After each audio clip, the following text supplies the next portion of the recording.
Bonjour chers internautes et bienvenue dans cette première édition des Ruches Ingénieuses en Action. Alors en ce 28 mai, journée mondiale de l'hygiène menstruelle et d'action pour la santé des femmes, c'est avec la Ruche Chaleureuse et son clan, les Butini-Gussi, que vous allez vous entretenir. Donc, le thème de ce jour est « Menstrues sans tabou » et au programme, nous avons le cycle mensuel, des types de règles, l'hygiène, attitude à avoir, prise en charge, mesures d'accompagnement, repassage des seins et excision. J'espère que vous vous régalerez. Alors, on débutera cette causerie avec le premier élément qui est le cycle menstruel. Déjà, c'est l'ensemble des événements qui se produisent dans le corps d'une femme en préparation à une grossesse. Et la fin, bien évidemment, c'est l'écoulement du sang au vagin. Nous allons continuer avec Janice Audrey pour plus ample information. Merci Cathy de m'avoir passé la parole. En effet, nous distinguons trois types de cycles menstruels. Les cycles normaux de 28 jours, les cycles réguliers et les cycles irréguliers. Le problème généralement se situe au niveau des cycles irréguliers parce que nous rencontrons certaines femmes qui ont des cycles irréguliers de 30 jours. La période d'ovulation n'a donc plus lieu le 14e jour après les règles, mais l'inverse, c'est-à-dire le 14e jour avant les règles. Donc, au lieu qu'elle ait la période d'ovulation le 14, elle aura le 16. Alors, merci Janice déjà pour cette brillante information et j'espère que toutes les jeunes filles qui nous regardent ne vont plus confondre la date de leur période d'ovulation.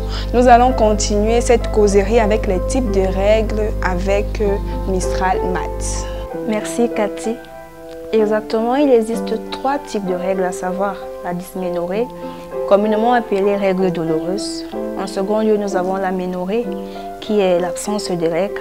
Et comme dernier type de règle, nous avons l'hyperménorrhée, qui représente l'abondance excessive. Pour apporter plus d'amples explications à ce que vient d'exposer Mistral, j'ajoute que la ménorrhée, c'est l'absence complète des règles. Elle est normale chez les femmes enceintes, chez les femmes qui allaitent et chez les femmes déjà atteintes de la ménopause. Par ailleurs, elle est anormale chez les jeunes filles pubertes. Les jeunes filles pubertes qui sont déjà en âge d'avoir des règles mais qui n'en ont pas. Elle est appelée aménorrhée primaire. Il existe plusieurs causes à cela. Nous avons les causes en général, les causes utériennes comme les séquelles d'avortement. Et il y a aussi les causes psychologiques.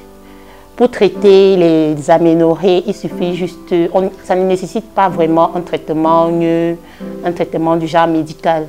Parfois, le repos, vous déstressez juste et après quelques semaines, ça va revenir à la normale. Mais par contre, chez d'autres qui souffrent, dont les causes sont psychologiques, il va falloir avoir un psychologue. Les causes psychologiques, elles peuvent avoir un viol, ça l'a troublé au point où elle ne saigne plus. Alors j'espère que vous avez été très attentive. Je peux également ajouter que l'hyperménorrhée, qui est l'abondance du flux des règles, n'a qu'un seul remède. Il faut changer ses serviettes hygiéniques à chaque temps.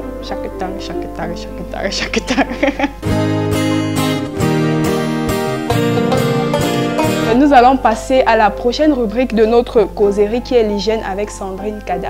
Alors, merci Cathy encore pour la parole. Nous allons parler de l'hygiène. C'est quoi l'hygiène? L'hygiène intime.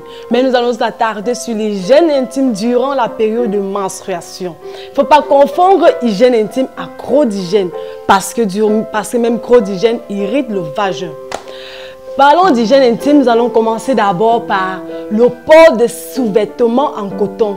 Parce que lorsqu'on ne porte pas de sous-vêtements en coton, ça peut irriter le vagin et ça peut causer quoi? Des infections, des irritations et ce n'est pas très bon pour la partie intime de la femme. Et aussi, nous allons aussi parler, lorsque nous sommes en période de menstruation, pour changer nos serviettes, je nous en prie, nos femmes, se laver les mains avant et après avoir changé nos serviettes. Parce que je ne sais pas ce qu'on peut toucher à tout et au moment de changer les bactéries, durant la menstruation, les bactéries se développent et circulent très rapidement au niveau du vagin de la femme. Nous allons aussi souligner d'éviter de porter les vêtements trop serrés. Certains disent que lorsque nous saignons, il faut porter des jeans, mais non.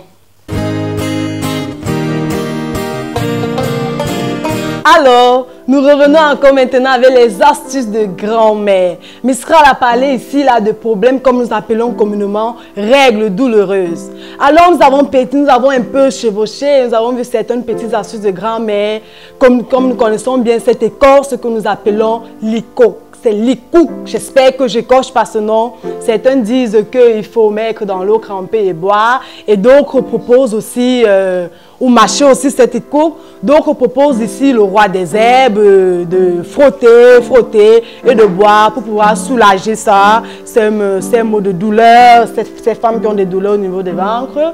Et aussi limiter la consommation de sucre. Parce que c'est pas craint.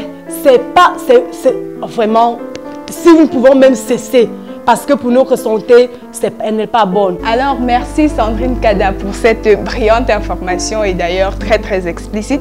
Là maintenant, nous allons passer aux mesures d'accompagnement avec Daryl Sobou. Merci Cathy de m'avoir passé la parole. Bon, pour ce qui est des mesures d'accompagnement, il faut d'abord qu'on prenne en compte ici les personnes qui accompagnent ces filles. Dans la plus grande partie, ce sont les parents, mais ça peut aussi être des membres proches de la famille comme l'oncle, la soeur ou encore le frère. Et aussi, lorsque la fille est en âge d'avoir une petite amie, ça peut être le petit ami qui l'aide du côté financier. Après l'argent, il y a également les conseils qu'il faut prendre en considération. Donc, il faut que la maman soit impliquée dans l'entretien de l'hygiène de la fille, mais aussi les gynécologues. Pour ce qui est des mesures d'accompagnement, on peut conclure que la fille et la femme ont besoin d'un soutien financier, mais également des conseils. Alors, nous vous remercions de nous avoir écoutés. J'espère que vous avez été édifiés. N'oubliez pas de vous abonner, de liker et surtout de partager. À très bientôt.